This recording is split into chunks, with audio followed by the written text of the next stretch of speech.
Hello, my name is Brandon, and welcome to Retro Reactions, a place where I experience amazing music from the 70s, 80s, and 90s for the very first time.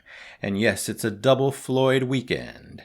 We're headed back today to 1979 to listen to Hey You by Pink Floyd from their album The Wall. This is only the third song I've heard from this album, so really excited to check it out and see how different it is compared to the rest of their material that I've heard already. I know this is a very deep concept album, and I know the basic storyline, so this should be really interesting. Here we go.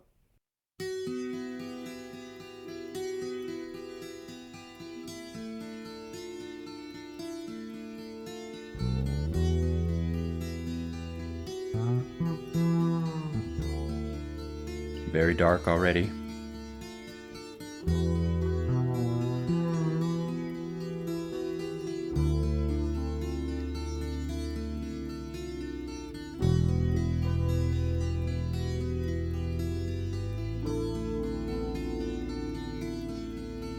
Hey you, out there in the cold, getting lonely, getting old, can you feel me? Hey you, standing in the aisles with itchy feet and fading smiles, can you feel me? Hey you, don't help them to bury the light.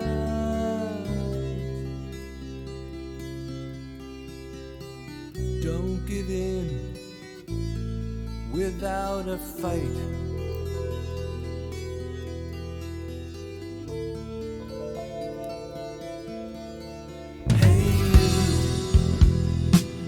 There on your own, sitting naked by the phone, would you touch me?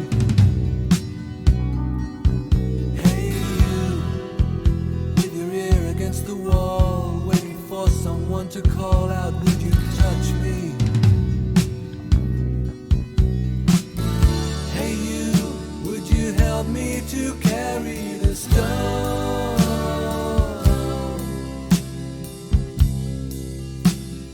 Open your heart, I'm coming home.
Wow, very intense, very intense. As with all their songs, so much to say. This one gave me such a sad emotional feeling from the start. It was very dark, yet beautiful, always beautiful, no matter what the mood for Pink Floyd. Very contemplative song. I got that feeling, like this character's really, really deeply examining their life and probably in a very, very dark place. They just capture me instantly. They always do, depending on the mood and the tone they want to set. Love the 2-octave singing. I think that was David and Roger, if I'm not mistaken. I'll look up some more information afterwards, but Nick Mason, his drumming, very powerful here, very forefront to my ears. Really loved it. I often overlook him because I'm so focused on guitars and especially keyboards and synths, but definitely appreciate him here and heard him big time. David's guitar playing, absolutely beautiful, impeccable as always. The tones were beautiful. I think he's doing extra duty here, if I'm not mistaken. I know he's playing the bass at some point.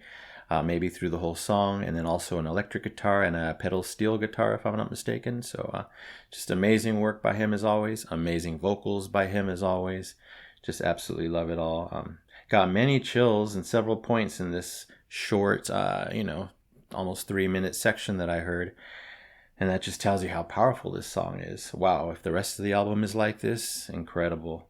And I don't think I was imagining things, but I heard the chorus of Another Brick in the Wall being played, I think, on the guitar. Is that right? So obviously an intentional choice, tying, the whole album together. Makes perfect sense. It's a concept album. And of course, David's solo went for about a minute, I think. Insanely good, insanely powerful, insanely gripping to my emotions. So, wow, another new favorite. I mean, they just keep delivering. And each song, I love them already. Each song I hear, I fall in love with, love them even more. And there's just so much more. So it makes so much sense why you're so passionate, why you all love this band, and how they've been with you, for so many years. They're in your soul, in your heart, in your mind, and so special beyond anything else in a lot of your cases. So totally get it. All right, let's finish up this amazing song. I wish it was longer, of course, but if the whole double album is like this, wow, I can't wait.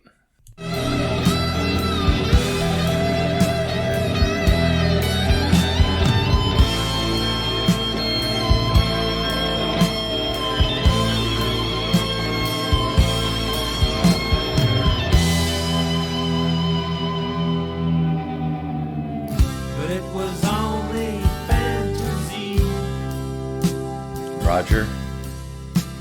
The wall was too high, as you can see.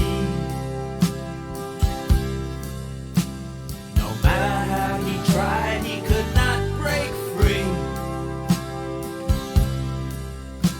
And the worms ate into his brain.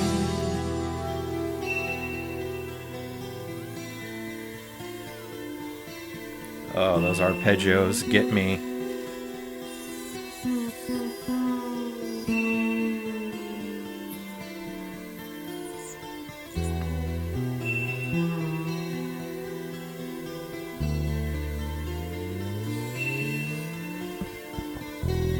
Wow, that bass.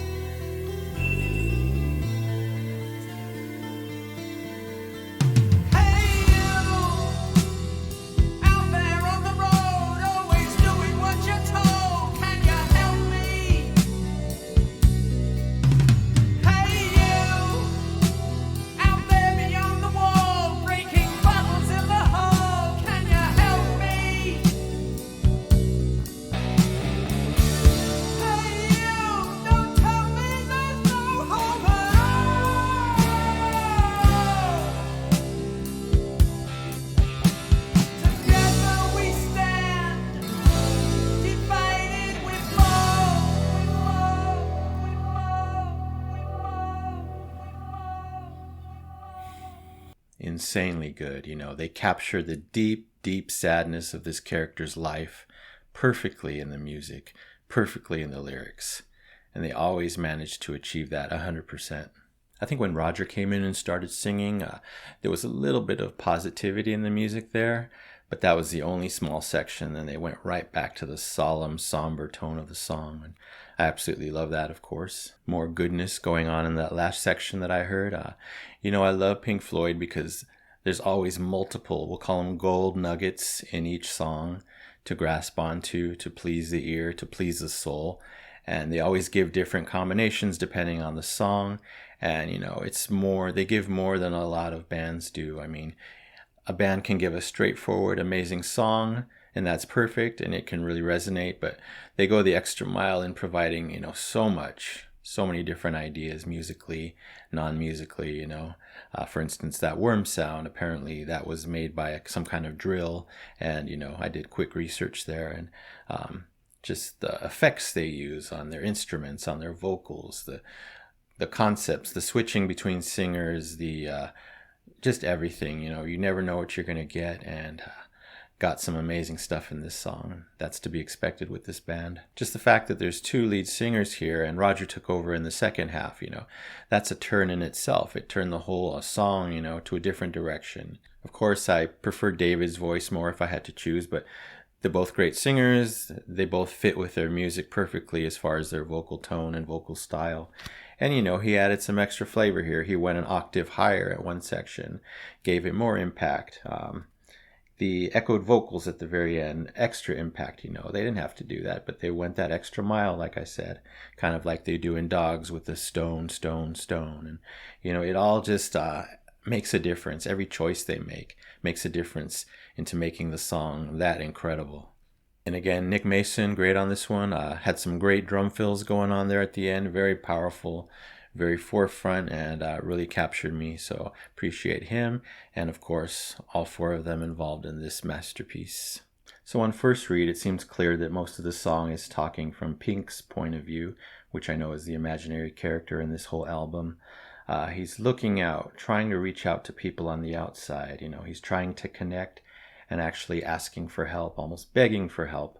At this point in this, where this song takes place, he's realizing that he does need people and he does need the outside world, despite that wall that he's built around himself. It seems Pink still has hope at this point, a lot of hope, that there's a chance to get out. But as Roger sings, there is no hope. It's too late. And, he's trapped there until the very end of his life. And that's the saddest part of it all. We don't know if that's 100% true, but that's what the song is conveying. So it's this duality of, Pink still clinging, yet the reality on this side of, no, it's not going to work, He doesn't realize it, but he's doomed. And, that's just very, very sad, and makes sense that the music would be this sad to fit that concept. I wish, like I keep saying, I wish this song was much, much longer. But the whole album is probably long with the amount of songs on it. So if the whole album has this feel, of course, it's going to have variations. But, the depth, which I'm sure it does, because I think all their albums do, then, I'm going to really enjoy hearing it from start to finish at some point. So it's clear I love this one. Dark, emotional, deep, always my favorite. Got me a little teary and got me really, really deep in my emotions, deeper than a lot of their songs. So for that reason, I must give it the Epic Platinum Record Award. Yes, Hey You by Pink Floyd, 1979. What a song. All right, back to the real world. Thank you so much for watching. Really appreciate it, especially if you stayed till the end. Great, great, great song. Probably an amazing epic album, as is all or most of their albums. I'm not sure yet about the beginning ones. I know there's some debate there, but I'm sure this one's brilliant. One of their most famous, I'm sure. Anyway, you take care, stay safe, and don't forget to subscribe, like, and comment down below if you wish to chat or help support the channel, help it grow. I would love to hear your favorite songs off this album, The Wall. There's so many, I think around 24 to choose from, so I'd love to know which ones resonate with you the most. All right, thanks again, and I will see you next time in the past.